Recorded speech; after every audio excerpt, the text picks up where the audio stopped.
தமிழக வெற்றிக் கழக தலைவர் விஜய் 2026 அரசியலை நோக்கி தன்னுடைய பரப்புரையை திருச்சியில் இன்று தொடங்க திட்டமிட்டிருக்கிறார். அந்த பரப்புரைக்கான தாமதம் என்பது தற்போது ஏற்பட்டிருக்கிறது. திருச்சி மரக்கடை பகுதியில் ஆயிரக்கணக்கான தொண்டர்கள் விஜயினுடைய வருகைக்காக காத்திருக்கிறார்கள்.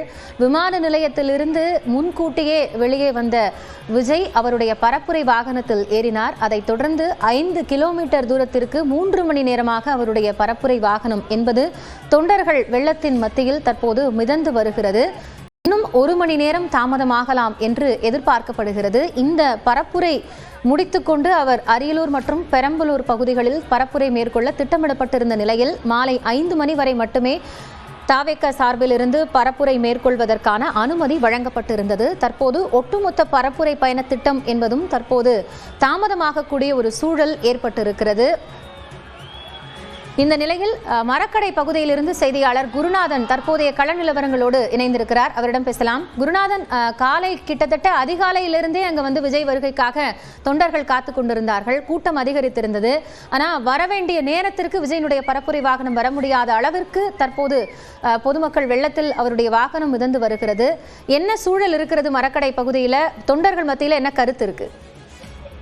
அபிநயா, தாவேகாவின் முதல் பரப்புரை திருச்சி மரக்கடையில் இன்று காலை தொடங்க வேண்டியது. 10 மணிக்கு தாவேகா தலைவர் விஜய் பேசுவார் என எதிர்பார்க்கப்பட்டது. ஆனால் அவர் திருச்சி விமான நிலையத்திலிருந்து இந்த பகுதிக்கு வருவதற்கு இருபுறமும் தொண்டர்கள் அதிக அளவில் குவிந்ததால் அந்த வாகனம் என்பது குறித்த நேரத்திற்கு இங்கு வர முடியவில்லை. குறிப்பாக 3 மணி நேரத்துக்கு மேலாக அவரது வாகனம் வந்து கொண்டிருக்கிறது. இன்னும் இந்த விஜய் பரப்புரை செய்ய வேண்டிய பகுதிக்கு இன்னும் வருவதற்கு குறைந்தது 1 மணி நேரம் ஆகும் என எதிர்பார்க்கப்படுகிறது. அதாவது இந்த பகுதிக்கு விஜய் 2 மணி முதல் 2:30 மணிக்குள் வருவார் என எதிர்பார்க்கப்படுகிறது. இந்த நிலையில் அதிகாலை முதலேயே மாநிலத்தின் பல்வேறு பகுதிகளில் வந்த தொண்டர்கள், குறிப்பாக திருச்சியை மட்டும் இல்லாமல் மற்ற மாவட்டங்களை சேர்ந்த தொண்டர்களும் அதிகாலை முதலே இங்கு வந்து குவிந்தனர். குறிப்பாக விஜய் பேசுவதை அவர்கள் பார்க்க வேண்டும் என்ற ஆர்வத்துடன் காலை முதலே குவிந்து வருகின்றனர். ஆனால் குறித்த நேரத்தில் விஜய் வரவில்லை. இருந்த போதிலும் தொண்டர்கள் இந்த காலை முதலே இங்கு காத்து கிடக்கின்றனர். திருச்சி பகுதியில் வெயில், கடுமையான வெயில் வாட்டி வதைத்த வந்த நிலையும் பொதுமக்கள் கலையாமல் அங்கு காத்து கிடக்கின்றனர். குறிப்பாக எங்கெங்கெல்லாம் நிழல் பகுதி இருக்கிறதோ அங்கெல்லாம் குழந்தைகளும் பெண்களும் போய் அமர்ந்து உள்ளனர். சாலையின் நடுவே உள்ள தடுப்பு சுவர்கள், அருகில் உள்ள கடைகள் மற்றும் பிளெக்ஸ் பேனர்களை கிழித்து அந்த கட்டை எறிந்து மரக்கிளைகள் என அங்காங்கே அவர்கள் உட்கார்ந்து உள்ளனர். விஜயை பார்த்துவிட்டுதான் செல்வோம் என்ற ஒரு மனநிலையில் உள்ளனர். குறிப்பாக வெயில் கடுமையாக இருந்த போதிலும் இந்த வெயிலையும் பொருட்படுத்தாமல் அவர்கள் காத்துக் கொண்டிருக்கிறார். இந்த கூட்ட நெரிசலில் ஒரு பெண் ஒருவர் திடீரென மயக்கம் அடைந்துள்ளார். அவரையும் அருகில் இருந்தவர்கள் மீட்டு முதலுதவி சிகிச்சை அளித்துள்ளனர். விஜய் இன்னும் 1 மணி நேரம் கழித்து வந்தாலும் அவர் பேச்சை கேட்டுவிட்டுதான் இங்கிருந்து போவோம். அவர் என்ன பேச போகிறார், திருச்சி தொகுதியில் உள்ள இந்த டெல்டா மாவட்டம் சேர்ந்த விவசாயம் சார்ந்த பிரச்சனைகளை பேசுவாரா, அல்லது ஒட்டுமொத்த தமிழகத்தில் உள்ள பிரச்சனைகளை பேசுவாரா, இல்லது 2026 தேர்தலை முன்னிட்டு தாவேகாவின் செயல்பாடுகள் குறித்து பேசுவாரா என்ற எதிர்பார்ப்பு இப்ப இங்கு உள்ள தொண்டர்கள் எழுந்துள்ளது. அபிநயா, நன்றி குருநாதன். அவருடைய பரப்புரை வாகனம் வருவதற்கு தாமதம் ஏற்பட்டிருக்கக்கூடிய நிலையில் திட்டமிட்டபடி தாவேகாவினுடைய பரப்புரை நடைபெறும் என்று அதனுடைய நிர்வாகிகள் தெரிவித்திருக்கிறார்கள். பெரம்பலூரில் மாலை 5 மணிக்கு பரப்புரை நடைபெறுமா என்ற கேள்வியும் இதை தொடர்ந்து எழுந்திருந்தது. இருந்த போதிலும் தொலைபேசி வாயிலாக பேசிய நிர்மல்குமார் திட்டமிட்டபடி அனைத்து பரப்புரையும் இன்று நடைபெறும் என்று தெரிவித்திருந்தார். அந்த பகுதியில் தற்போதே முன்கூட்டியே போக்குவரத்தில் மாற்றம் செய்து காவல்துறையினர் அதற்கான நடவடிக்கைகளில் மேற்கொண்டிருக்கிறார்கள். கூடுதல் தகவல்களோடு செய்தியாளர் ராஜவேல் இணைகிறார். அவரிடம் பேசலாம். ராஜவேல், பரப்புரைக்கான தாமதம் ஏற்பட்டிருக்கிறதுனால அடுத்தடுத்த இடங்கள்ல விஜயனுடைய பரப்புரை தொடருமாங்கிற ஒரு சந்தேகம் எழுந்திருக்கு. இந்த நிலையில போக்குவரத்துல பெரம்பலூர்ல மாற்றங்களை தற்போது காவல்துறை தொடங்கியிருக்கு. விவரம் என்ன? எவ்வளவு நேரம் அங்கு அவர் பரப்புரை மேற்கொள்ளக்கூடும் எதிர்பார்க்கப்படுது? இப்ப பாத்தீங்கன்னா பெரம்பலூர் மாவட்டத்தை பொறுத்தளவுல 2 இடங்கள்ல விஜய் பரப்புரை மேற்கொள்ள உள்ளார். ஒன்னு குன்னம் பேருந்து நிறுத்த பகுதி, அடுத்தது பெரம்பலூர் நகர்ல பிரதானமான ஒரு இடமாக சொல்லக்கூடிய பெரம்பலூர் மேற்கு வானொலி திடல் பகுதியில் அதற்கான ஏற்பாடுகள் எல்லாம் தொண்டர்கள், கட்சி நிர்வாகிகள் செஞ்சிட்டு இருக்கிறாங்க. தோரணம் கட்டுறது, பேனர் கட்டுறது, லைட்டு உண்டான ஏற்பாடுகள் அனைத்தும் மிக பிரம்மாண்டமா நடந்துட்டு இருக்கு. இதுக்கிடையில பாத்தீங்கன்னா இதுக்காக வேண்டி பெரம்பலூர் மாவட்ட புதுக்கோட்டை, திருச்சியிலிருந்து போலீசார் வரவழைக்கப்பட்டு சுமார் 450க்கும் மேற்பட்ட போலீசார் வந்து பாதுகாப்பு மற்றும் போக்குவரத்தை சீர் செய்யக்கூடிய பணிகளில் ஈடுபடுத்தப்பட்டு இருக்கிறாங்க. இந்த நிலைமையில இந்த பெரம்பலூர் நகர பகுதிகளில் மேற்கு வானொலி திடல் பகுதியில விஜய் பிரச்சாரம் மேற்கொள்ளக்கூடிய அந்த பகுதியாக அது பிரதான சாலை பெரம்பலூர் துறையூர் பிரதான சாலை, அந்த சாலையை வந்து சங்குப்பேட்டை பகுதியிலேயே வந்து தடுப்புகளை ஏற்படுத்தி போலீசார் தடுத்திருக்கிறாங்க. இதன் வழியா போகக்கூடிய வாகனங்கள் அனைத்தும் இப்போ திருப்பி விடப்பட்டிருக்கு. அப்படி பாத்தீங்கன்னா பயணிகள் வாகனம், இலகுரக வாகனங்கள் எல்லாம் வந்து அந்த சங்குப்பேட்டையிலிருந்து காமராஜர் வளைவு சென்று பழைய பேருந்து நிலையம், திருநகர், அரசு மருத்துவமனை வழியாக துறையூர் செல்ல வேண்டும். அதே போல துறையூரிலிருந்து வரும் வாகனங்களும் அந்த வழியாக வர வேண்டும். இது மட்டுமின்றி கனரக வாகனங்கள் அல்லது சரக்கு வாகனங்கள் அனைத்தும் சங்குப்பேட்டையிலிருந்து காமராஜர் வளைவு சென்று கோனேரிப்பாளையத்தை அடுத்துள்ள பெரம்பலூர் புறவழிச்சாலையாக பயணித்து செஞ்சேரியில் சென்று துறையூர் செல்ல வேண்டும் என்று உத்தரவிடப்பட்டுள்ளது. தற்பொழுது கட்சியினர் உற்சாகமாக அனைத்து பணிகளையும் செய்து வருகிறார்கள். கண்டிப்பாக அந்த குறிப்பிட்ட நேரத்தில் பிரச்சாரம் மேற்கொள்ளப்படும். அப்படி இல்லை என்றாலும் தாமதமானாலும் கண்டிப்பாக நிகழ்ச்சி நடைபெறும் என்று கட்சி நிர்வாகிகள் தெரிவிக்கின்றனர். ராஜவேல், இப்போ இந்த திருச்சி மரக்கடை பகுதியில் பரப்புரையை முடித்த பிறகு இப்ப பெரம்பலூர் வரக்கூடிய இந்த இடம், 2 இடம் சொல்லியிருக்கீங்க, அந்த இடத்துல பரப்புரை மேற்கொள்ளக்கூடிய இடம், அந்த பகுதிக்கு வரத்துக்கு எவ்வளவு தூரமாகும்? அந்த வழிநெடுகிலும் வந்து அதிக அளவிலான கூட்டம் வராம இருக்கிறதுக்காக முன்கூட்டியே ஏதேனும் ஏற்பாடுகள் செய்யப்பட்டிருக்கா? கூட்டம் என்பது தொண்டர்களை எல்லாம் அந்த சம்பவம் நிகழ்ச்சி நடக்கக்கூடிய இடங்களுக்கு மட்டும்தான் வருமாறு கட்சி நிர்வாகிகள் உத்தரவிட்டிருக்கிறாங்க. இவர் வந்து ஒரு கட்சியினுடைய தலைவர் மட்டும் இல்லாம மிக பிரபலமான ஒரு நடிகர் என்பதால் வந்து கட்சி தொண்டர்கள் மட்டுமின்றி பொதுமக்கள், அந்த பகுதிகளில் இருக்கக்கூடிய வசிக்கக்கூடிய பொதுமக்கள், கடைகள், வணிக வளாகங்களில் பணியாற்றக்கூடியவர்களுமே சாலையோரம் நின்று கண்டிப்பாக வழிநெடுகிலும் பார்ப்பதற்கு வாய்ப்புகள் அதிகமாக இருக்கு.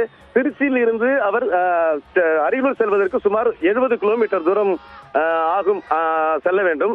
அதனை அடுத்து அரியலூரிலிருந்து குன்னம் சுமார் 15 to 20 கிலோமீட்டர் வர வேண்டும். பிறகு அங்கிருந்து மீண்டும் ஒரு 15 கிலோமீட்டர் பயணித்து பெரம்பலூர் வர வேண்டும். நன்றி ராஜவேல். தற்போதைய விவரங்களுக்காக, கூடுதல் தகவல்களுக்காக மீண்டும் இணையலாம். தொடர்ந்து திருச்சி மரக்கடை பகுதியை நோக்கி விஜயினுடைய பரப்புரை வாகனம் பயணித்துக் கொண்டிருக்கக்கூடிய நிலையில் தற்போதைய கள தகவல்களோடு செய்தியாளர் ரகுவரன் இணைகிறார். அவரிடம் பேசலாம். ரகுவரன், எதிர்பார்க்கப்பட்டபடி பரப்புரை நடைபெறவில்லை, தாமதம் ஏற்பட்டிருக்கு. கிட்டத்தட்ட 3 மணி நேரம் தாமதம் அப்படின்னு சொல்லலாம். இன்னும் கூட வந்து 1 மணி நேரம் ஆகும் பரப்புரை வாகனம் போய் சேர அப்படின்னு சொல்லப்படுது. எந்த இடத்துல இப்ப சரியா வாகனம் இருக்கு? கூட்டத்தை கட்டுப்படுத்துறதுக்கான நடவடிக்கைகள் அப்படிங்கிறது எந்த அளவுக்கு நடக்குது? தற்போது விஜய் அவர்களுடைய பிரச்சார வாகனம் மேலப்புதூர் பகுதியை வந்து அடைந்திருக்கிறது. அங்க இருக்கக்கூடிய ரயில்வே சபை கூட பாலம் அருகே வந்திருக்கிறது. பார்க்கலாம், நீங்க ரயில்வே பாலத்தில் கூட மக்கள் அதிக அளவில் திணறி நிற்பதை பார்க்க முடிகிறது. தொடர்ந்து ஒரு 3 மணி நேரத்திற்கு மேலாக அவருடைய வாகனம் கடந்து வந்து கொண்டிருக்கக்கூடிய சூழ்நிலையில பிரச்சாரம், அவருடைய ஓபன் ஸ்பீச் இருக்கக்கூடிய பகுதி பாத்தீங்கன்னா இன்னும் 2 கிலோமீட்டர் தூரம் இருக்கு. தற்போது பாத்தீங்கன்னா வாகன சாலைகள்ல போலீசார் வந்து 2 புறங்கள்ல வந்து இந்த போக்குவரத்தை சீர் செய்யும் பணியில வந்து ஈடுபட்டு இருக்கிறதுனால வாகனம் தற்போது வேகமாக வருவதையும் நம்மளால பார்க்க முடிகிறது. காயத்ரி, தற்போது மேலப்புதூர் பகுதியில வந்து அவருடைய வாகனம் வந்திருக்கு. இன்னும் 2 கிலோமீட்டர் தூரத்துல இருக்கு அவர் பிரச்சாரம் செய்யக்கூடிய இடம். முதல் பிரச்சாரம் செய்யக்கூடிய இடத்திற்கு நோக்கி தற்போது விஜயின் வாகனம் சென்று கொண்டிருக்கிறது. ரகுவரன், எதிர்பார்க்கப்பட்ட நேரம் அப்படிங்கிறது 10:30 அதற்கான அனுமதி வழங்கப்பட்டது. இப்போ அதுல இருந்து இவ்வளவு நேரம் தாமதம் அப்படிங்கிறதுக்கு அதிக அளவிலான தொண்டர்கள் கூடியது காரணமா நம்மளால பார்க்க முடிகிறது. அப்போ தொண்டர்கள் கூடியதுல ஒரு கட்சி சார்பில் இருக்கக்கூடிய அந்த அறிவிப்பு வெளியாகியும் அது வந்து சரியா கடைபிடிக்கப்படல. இன்னொரு புறம் இவ்வளவு கூட்டம் வரும் அப்படின்னு காவல்துறை எதிர்பார்க்கலையா? குறிப்பா பாத்தீங்கன்னா இதுவரைக்கும் விஜய் அவர்கள் வந்து உச்ச நட்சத்திரமாக இருக்கக்கூடிய நபராகவும் இருக்கிறாரு. அவரு அரசியல்ல வந்திருக்கிறாரு. அதனால பாத்தீங்கன்னா இதுவரைக்கும் அவர் வந்து மாநாடு இது போன்ற நிகழ்வுகள்ல தான் பங்கேற்கிறாரு. தவிர இது போன்ற மக்கள் கூட்டங்கள்ல மக்கள் நேரடியாக சந்திக்கக்கூடிய பிரச்சாரத்தை அவர் இதுவரைக்கும் அவருடைய கட்சி வந்து சந்தித்ததில்லை. இதுதான் முதல் முறையா மக்களை சந்திக்கக்கூடிய அந்த பிரச்சாரம். அதனால பாத்தீங்கன்னா ஏராளமான தொண்டர்களும் ரசிகர்களும் அவரை வந்து பார்ப்பதற்காக கூடியிருக்கிறத வந்து பார்க்க முடிகிறது. அதிக அளவு கூட்டம் வரும் என்று எதிர்பார்க்கப்பட்டதுதான். அதனால்தான் அவ்வளவு நிபந்தனைகள் எல்லாம் போடப்பட்டது. ஏன்னா எதிர்பாராத விதமாக கூட்டம் வந்துவிட்டால் அதை எப்படி சமாளிப்பது என்பதற்காக தான் காவல்துறை அந்த அவ்வளவு கால நேரம் எடுத்துக்கிட்டாங்க இந்த பிரச்சாரத்துக்கான அனுமதி கொடுக்கறதுக்கு. ஏன்னா திடீரென்று கூட்டம் ஒரு நகரினுடைய மைய பகுதியில அளவுக்கு மீறிய கூட்டம் வரும்போது சமாளிப்பது மிகவும் சிரமமாயிடும். 700 போலீசார் வந்து பாதுகாப்பு பணியில இருக்காங்க. இருந்தாலுமே அதை இவ்வளவு பெரிய கூட்டத்தை சமாளிப்பது மிகவும் சிரமமா இருக்குன்றதுனாலதான் பல்வேறு நிபந்தனைகள் இருக்காங்க. வாகனத்துக்கு முன்பும் பின்பும் அந்த இருசக்கர வாகனத்துல பேரணியா செல்லக்கூடாது, கத்தி கூட்டு கூச்சலிட்டபடி செல்லக்கூடாது போன்ற விதிமுறைகள்லாம் இருக்கு. ஆனாலும் இங்க அது போன்ற நிகழ்வுகள்லாம் இல்ல. நிறைய தொண்டர்கள் வந்து இருசக்கர வாகனத்துல வந்து கூச்சலிட்டவாறே அவரது வாகனத்துக்கு முன்பாக செல்றாங்க. அவர் வாகனத்துக்கு முன்பாக தான் நாமளும் பயணம் மேற்கொண்டுட்டு இருக்கோம். பார்க்கும் போதே தெரியுது, நிறைய இளைஞர்கள் வந்து இருசக்கர வாகனத்தை கூச்சலிட்டு போடி செல்றதுனால இங்க போக்குவரத்து நெரிசல் ஏற்பட்டு அந்த மக்களும் அந்த சாலைக்கு வந்துறதுனால அந்த போக்குவரத்து சீர் செய்வதில் ஒரு சிரமம் ஏற்படுது. அதனாலேயே இந்த வாகன நகர்வு வந்து தாமதமாகிறத பார்க்க முடியுது. திட்டமிட்டபடி விஜயினுடைய பரப்புரை வந்து இப்போ இந்த 3 இடங்கள்லையும் நடக்கும் அப்படின்னு சொல்லப்பட்டிருந்தாலும் திருச்சி பகுதியிலே இவ்வளவு தாமதம் இருக்கிறதுனால அடுத்தடுத்த பகுதிகளில் பரப்புரைக்கான அந்த நேர தாமதம் அப்படிங்கிறது இன்னும் அதிகமாகாதா? ஆமா, தாமதமாக தான் செய்யும். ஏன்னா இவர் வந்து 10:30 மணிக்கு பேச வேண்டிய இடத்திற்கு இன்னும் சென்றடையவே இல்லை. அந்த இடத்துக்கு போறதுக்கே இன்னும் 2 கிலோமீட்டர் தூரம் இருக்கு. அப்படின்னா நீங்க பாத்துக்கலாம், இப்போ ஒரு மணி ஆகுது அப்படின்னா இன்னும் ஒரு மணி நேரமாகவது ஆக வாய்ப்பு இருக்கிறது அந்த பகுதிக்கு போகிறதுக்கு. அவர் 2 மணிக்கு அரியலூரில் பிரச்சாரத்தை முடித்திருக்க வேண்டும். ஆனா ஒரு முதல் கட்ட இடத்திலேயே பாத்தீங்கன்னா அந்த பிரச்சாரத்தை வந்து அவர் முடிக்காத நிலை இருக்கிறது. அந்த கூட்டத்துல இந்த சாலையில அவர் செல்லக்கூடிய சாலையில பாத்தீங்கன்னா நிறைய இளைஞர்கள் அந்த வாகனத்தை வைத்துக் கொண்டு டிராபிக்கா இருக்கிறதுனால அவருடைய வாகனம் செல்வது சிரமமா இருக்கு. நன்றி ரகுவரன், நீங்களும் பாதுகாப்புடன் பயணியுங்கள். தொடர்ந்து இது குறித்த அண்மை தகவல்களுக்காக நாம மீண்டும் இணையலாம்.